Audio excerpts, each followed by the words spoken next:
Assalamualaikum warahmatullahi wabarakatuh.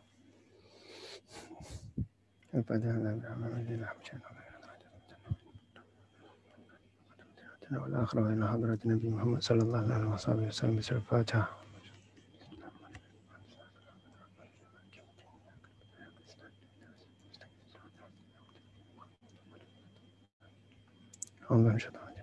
بسم الله الرحمن الرحيم. نويت التعلم والتعليم والتذكر والتذكير والنفع والانتفاع والإفادة والاستفادة والحث على التمسك بكتاب الله وسنة رسوله والدعاء إلى الهدى والدلالة على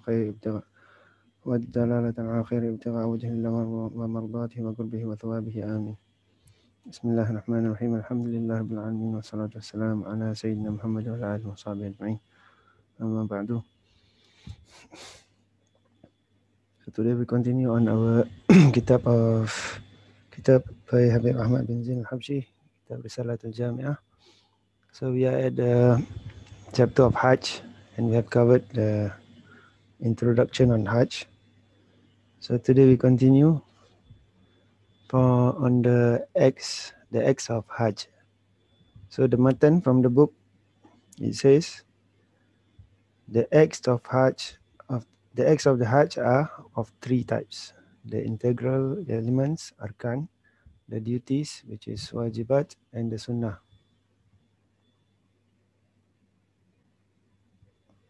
So these are the three types, the main three types of the acts of Hajj. So we will briefly describe on this. So number one, the first one is the integral elements, arkan. This is known as the arkan. The arkan of Hajj are things that without them the Hajj will not be valid. That means you have to do the arkan. It differs from the wajibat. Like in other chapters, arkan and wajibat is the same, but for Hajj, we differentiate between between arkan and wajibat. So arkan is, without the arkan, the Hajj won't be valid. So the integrals, the arkan, cannot be substituted with a dam, with a slaughter of animal, and he cannot exit the ihram, the tahallul, he cannot perform tahallul without performing them. That means he cannot exit the Hajj without performing the arkan. Whereas wajibat, the second one, the duties or wajibat, or can say what is that? Wajibat. So Hajj can be the wajibat. Hajj can be valid without them, but one must slaughter a sheep. That means for expiation, slaughter a sheep. It's called a dam. For living, dam is actually blood. Dam. So it means slaughter of an animal. So one must slaughter a sheep for living each of the duties. So if he leaves one wajibat, one from the wajibat, then he slaughter one dam. He have to pay one dam, slaughter one sheep. If two, then two. Then this will be discussed later on the chapter of dam on Hajj. Intentionally leaving the wajibat without valid reason is a sin. So you cannot intentionally leave the wajibat just because it can be valid without them. And the sunnah, they do not affect the validity of the Hajj. If left, the Hajj is valid, but the rewards will be less. So it's the same. Sunnah, as we all know, is not wajib, but is recommended. So those are the three types. So then further, Habib Ahmad mentioned the matan fal arkanu khamsa.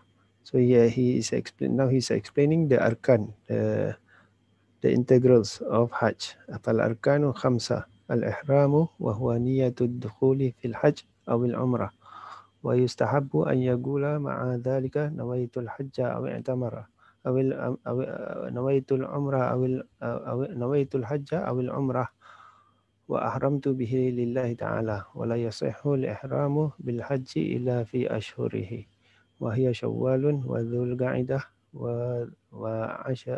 وعشر ذي الحجة وآخرها طلوع فجر ليلة النهر وباقي الأركان الوقوف بعرفة وطواف الإفاضة والسعي والحلق أو التقصير. So the translation for that, the arkan of Hajj are 5. Ihram, this is the intention to perform the Hajj or the Umrah. It is preferred that one utters the word, I intend to perform the Hajj or the Umrah, and I sanctify myself thereby for God the Exalted. It is not valid to enter Ihram for Hajj except in the Hajj months, which are Shawwal, Dhul Qaedah, and the 10 days of Dhul Hijjah, the last of which is dawn on the day of sacrifice, which is 10 Dhul Hijjah. The remaining arkan are the standing at Arafah, the tawaf of Ifadah, the sa'i, and the shaving or shortening of one's hair. So now we will go into the integrals of Hajj, the arkan. We will describe. So there are, as mentioned by Habib Ahmad bin Zain, there are in this book they mention 5. Ihram, standing at Arafah, al-wukuf bil Arafah, at-tawaf, then sa'i, and halaq. Halaq is shaving or shortening the hair. But some scholars added a sixth integral, which is sequence. This is quite well known. I mean, many scholars mention this, the sixth integral. So the first one is ihram. Second one is al-wuquf bil Arafah, standing or being present at Arafah. Then third one is at-tawaf, circumambulation. Number 4 is going between Safa and Marwah. This is called as-sa'i. Then shaving or shortening the hair, al-halaq. And the sixth one is sequence. So the difference between Hajj and Umrah, the integrals, the arkan, they differ just slightly. That is, in Hajj there are 6, in Umrah there are 5, without the wukuf.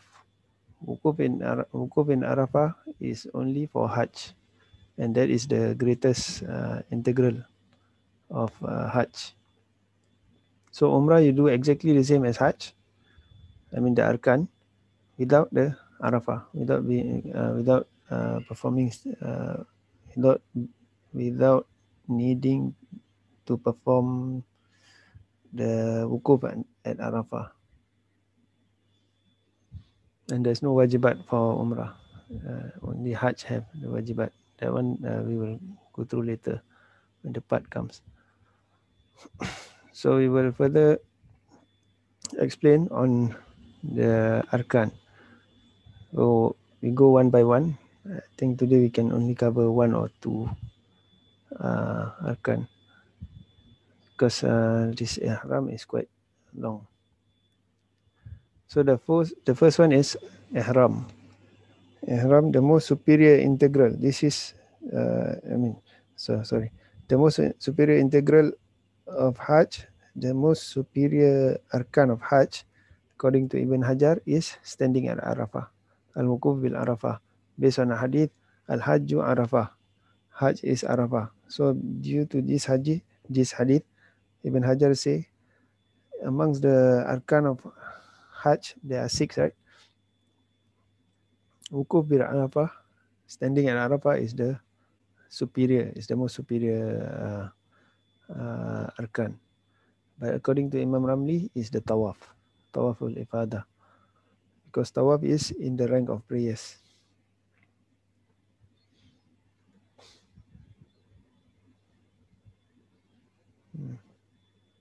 Because if you like, for foreigners, if you go to the Haram, the Kaaba, it is better for you to do tawaf than to do sunnah prayers. The tawaf is better, is more superior. Then okay, the first one is ihram. Ihram is the intention to do hajj, umrah, or both, depending on how the hajj is performed. Because hajj, later we will go through, there are basically three methods of performing hajj, and you can expand it to five, but the basic one is three. So hajj can be done like kiran, ifad, haji ifrat, and tamattu or kiran. That one we'll go through later. In the case of men, it is accompanied by donning of two white seamless sheets. This is ihram. This is where one enters a sacred state, where certain things that are normally permissible becomes prohibited. That's why it's called ihram. So when you enter into the state of ihram, certain things that previously are normally permissible becomes prohibited. So the ways of performing hajj, the three methods in general, but you can break it into five. So the first one is ifrat, tamattu, kiran, itlaq, or ta'liq. So itlaq and ta'liq is actually is a breakdown from these three. We will go through one by one. So the first one is ifrat. So ifrat is to perform the hajj before performing umrah. That is to enter ihram for hajj first at one's prescribed site. Miqat. Prescribed site is the miqat, based on where he is entering the haram. So based on depending on where you enter the haram, your miqat or your prescribed site of entering the ihram, what is that? Entering the ihram or saying the niyah, making your intention for hajj will be different. So like if there are five miqat. Like for people of Medina, they will enter from the Dhul Hulaifa or Bir Ali. Now it's known as Bir Ali. Then Al Juhfa, also a miqat. These are for the people of Syria and Morocco. Then miqat, the next one is Garnul Manazil. This is for the Yemeni, North Yemen, and there are five. And Yalamlam also, this is from for the South Yemen. If they come in, they will go through Yalamlam. And also for the Asian countries, Singapore, Malaysia, Indonesia, also we will go through Yalamlam. So it depends on where you come in from. And then your miqat is prescribed there. You have to perform your ihram. You have to make your intention for Hajj and enter ihram at that spot, at that location. So once the Hajj is completed, this is ifrat. You do Hajj first, then Umrah. So once the Hajj is ifrat is you enter before passing through the miqat. You have to you have to enter ihram. You have to enter the state of ihram before passing the miqat. And then once you enter, you are in the ihram state. You perform your Hajj. Then once you completed your Hajj, you have to leave. You have to leave haram to enter ihram, to make ihram, enter ihram for umrah before re-entering ihram again to perform umrah. So is you can say ifrat is the most toughest among the three. Ifrat, Tamattu, and Qiran. Ifrat is the hardest. So, and there is no prescribed site for the second ihram. You can just leave, haram, and you can come back to haram to perform the umrah. There is no there is no prescribed site for this second ihram as long as he is out of the sacred precinct, which is the sacred precinct is haram. Many will go to Masjid Aisha at Tan'im, as it is the most nearest and convenient location, because Tan'im is easy to go to from Makkah, from Haram. There are a lot of buses, and transportation to Tan'im is a lot. Like 24 hours you can get transport to Tan'im and back to Haram. You can also go to anywhere, like you want to go Jeddah, or you want to go Medina, which is very far, or you want to go anywhere as long as you are out of the Haram. Then you make your intention for Umrah, then you come back to the Haram to perform the Umrah. So that is Ifrat, where you perform Hajj first. Once your Hajj finish, you leave the Haram. Once outside Haram, make intention for Umrah, then you come back in to perform the Umrah. Then second one is Tamattu. Tamattu is you can say the easiest. That's why it's called Tamattu. Tamattu is like relax. It's like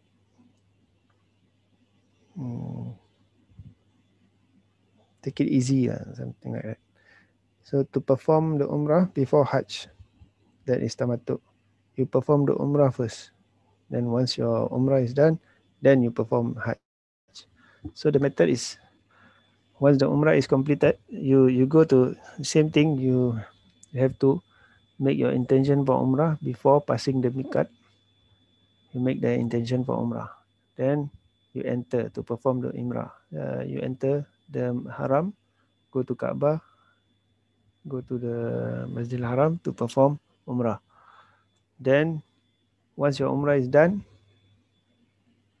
you do the Tahallul, you finish, Umrah is done. He will just wait in the Haram. And when time for Hajj comes, he will enter Ihram for Hajj, and he won't need to return to the Miqat. That's why it's called Tamattu. It's easy. He will enter the Hajj, enter the Ihram for Hajj in Haram. So normally people will go, people will enter Ihram for Hajj on the 8th Dhul Hijjah, latest by 10. But practically, if you do by 10, you cannot complete the Hajj. You have to do on the 8th or 9th. But the best is 8, because there will be like millions of people. So 10 is not practical. You cannot complete the Hajj properly if you do on the 10th.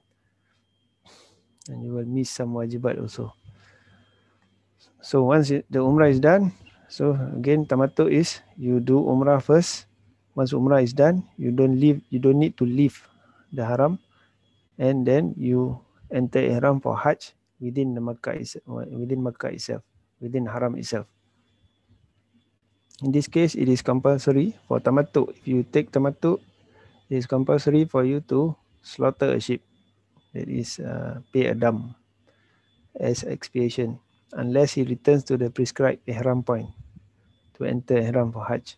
So if you don't want to pay the dam, you have to, once you complete the Umrah, you have to leave.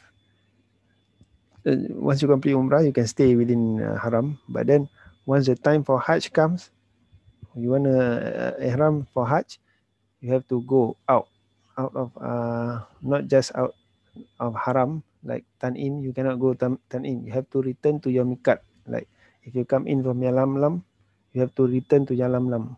Or you can go to any other Miqat, as long as it's a Miqat, it's a prescribed point.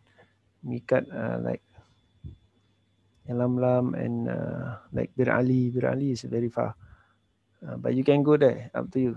But if the nearest would be like Yalamlam and what is it? Johfa maybe.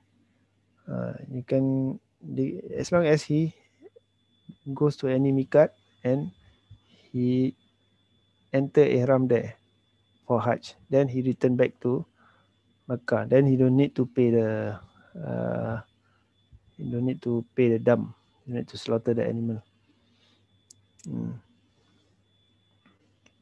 He can return to his prescribed mikat or any other mikats that are prescribed for afaki.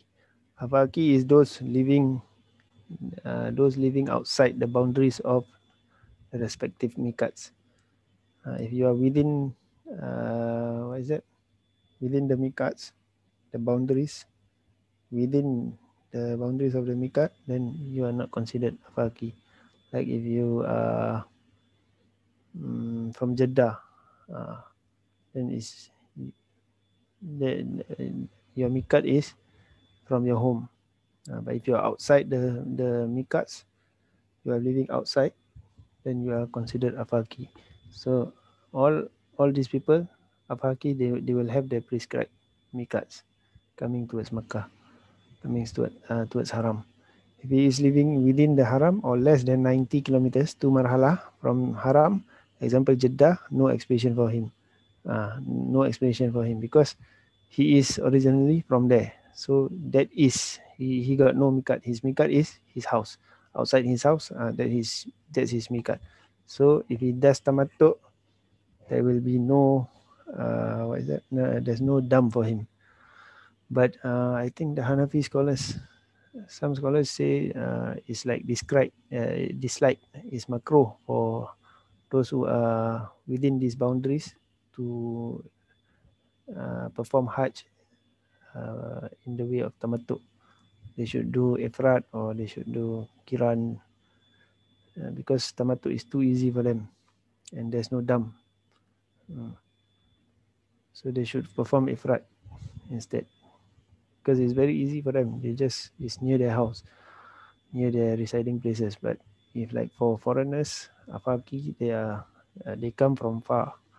So tamattu is the most um, mostly who judge is people who comes to for Hajj, they will perform tamattu because it's easy. It's easier compared to ifrat. And kiran involves combining umrah and Hajj with only one intention, one niyah, and one ihram for both. Without coming out of the ihram, you perform both. So rites of Hajj will be incorporated in the umrah. So no need to perform the second tawaf and second sa'i. Uh, Specifically for Hajj, there's no need. Like if you do ifrat, you have to do one tawaf for Hajj completed. You completed your tawaf and sa'i and all the Hajj rituals. Then you do again. You enter ihram for umrah, and you have to perform your umrah, which consists of tawaf and sa'i again. Same goes for tamattu. You complete your umrah, you have to enter another you tahallul and then you enter ihram again for Hajj. And this time you do another tawaf and another sa'i for specifically for Hajj. But for kiran you don't have to. You do one tawaf, one sa'i that will cover your uh, what is it? Your Hajj and Umrah because you have intended to combine the Umrah and Hajj. So he have to remain in the state of ihram until completion of the rituals of both Umrah and Hajj, no matter how long the period is between arrival in Makkah and Hajj. So normally these people who do Kiran and Ifrat, they will enter Makkah very late, like maybe 7, 6 earliest, 5 maybe 5, 6, 7 or even 8 enter That means they will pass the miqat. They make the intention before the miqat. Then they enter to haram on the 7 or 8. Then they perform the umrah hajj first, or hajj and umrah together for kiran. But if you do tamattu, you can enter haram from Mecca earlier. You can even enter in Shawwal. Or you can enter like on the first Zulhijjah. Then you have, once you complete tawaf, umrah will be just like 1 hour, 2 hours, maybe 3 hours, very fast.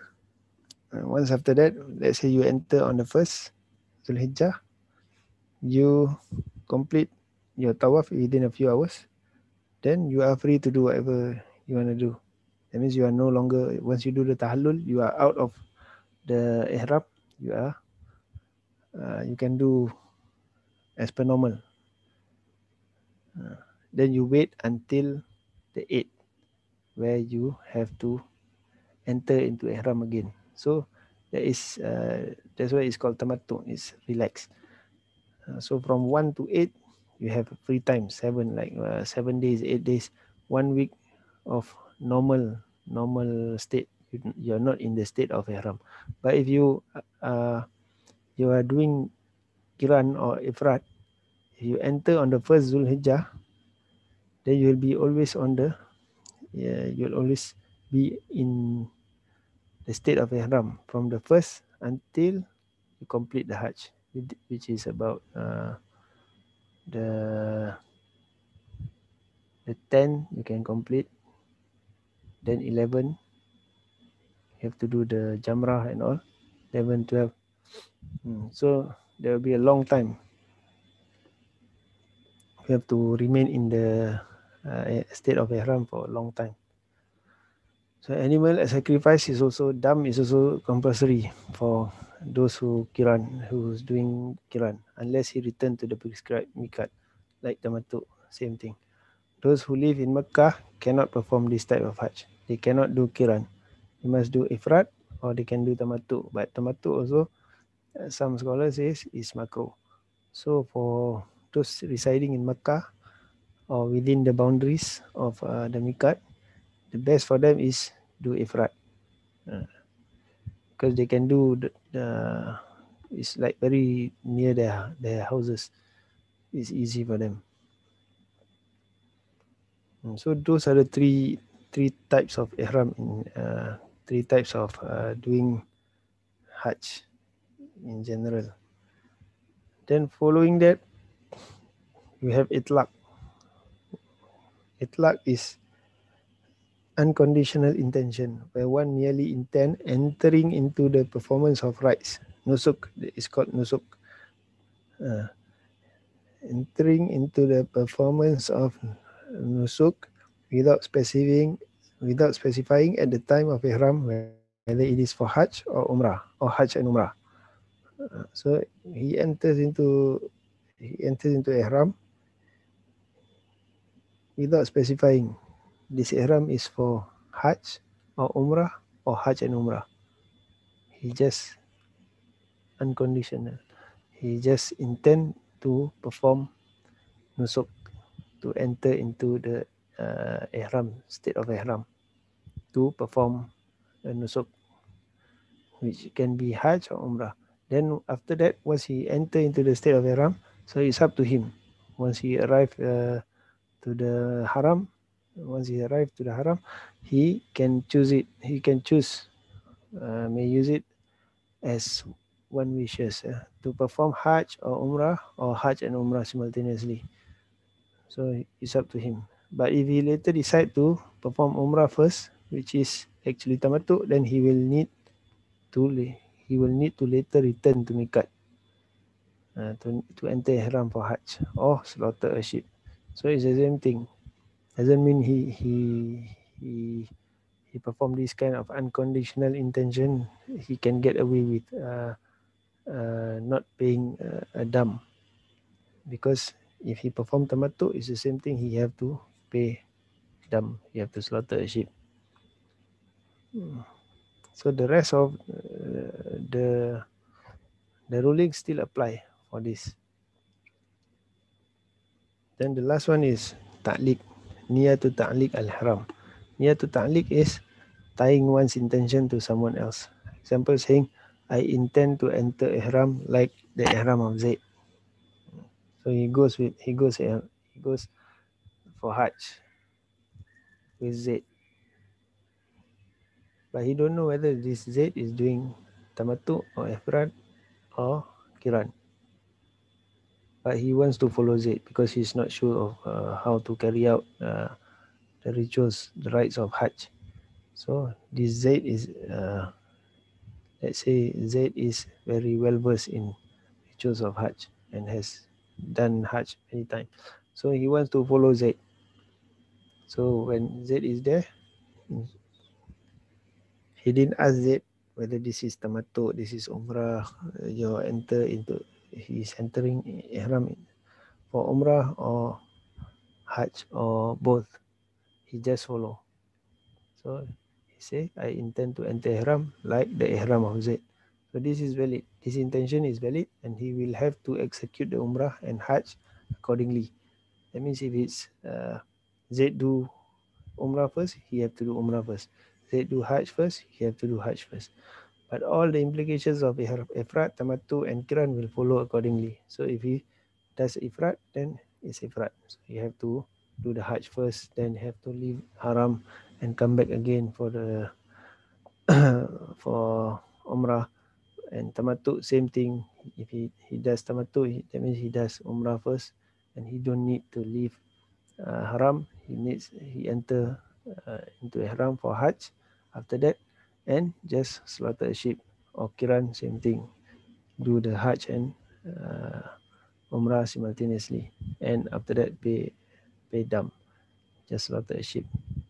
So this way of doing Hajj is still valid.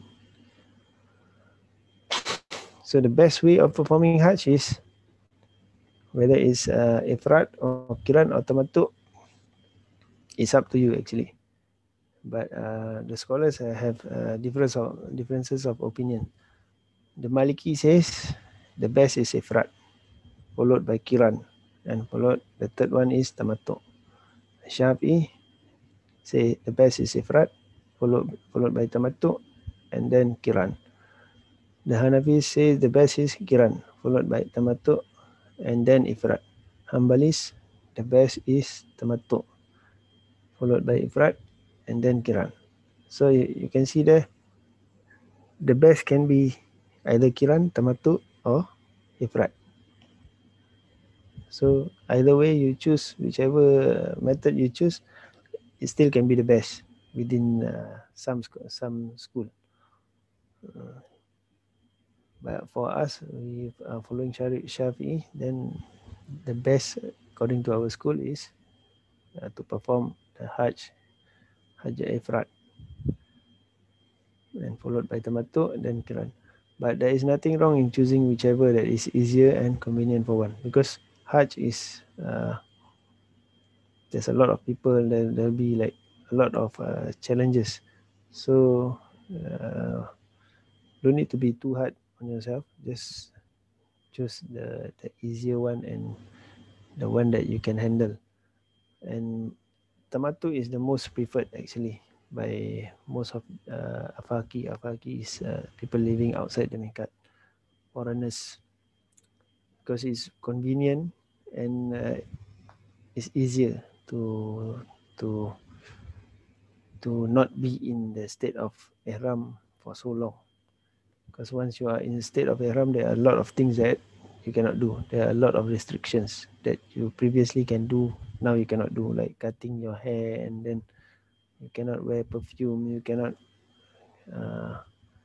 what is that, cannot pluck plants and trees, you cannot, many things you cannot do, which is not haram, but because you are in the state of ihram, it becomes haram. So that's why the best is not to uh, not to be in this. I mean, not not to be too hard on yourself. Do the one that you think you can do.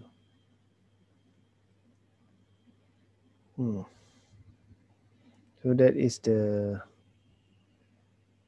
number one arkan.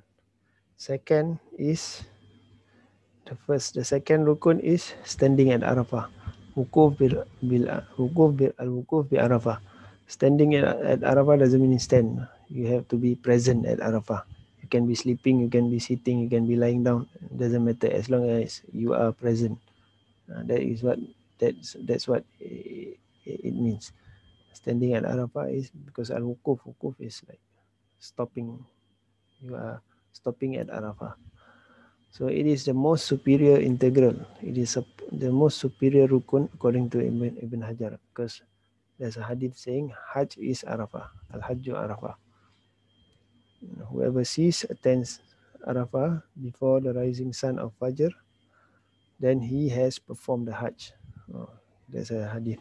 And another hadith, greatest sin is one who stands at Arafah and counts that Allah does not forgive his sins. That shows the superiority of uh, al-wukuf bi Arafah. So what is the timing to be present at Arafah? Anytime from the sunset of 9th Dhul Hijjah to sunrise of 10th of Dhul Hijjah. Before the sunrise, you have to be there within this timing.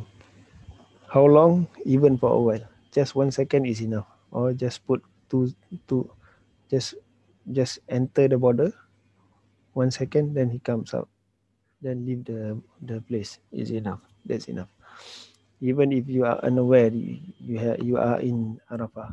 Even if you are sleeping or just passing through Arafah, or even if you did not know that this is the day of Arafah, and thought that it was some other place, or intended to go there, but for other reason, he goes there for the toilet, let's say.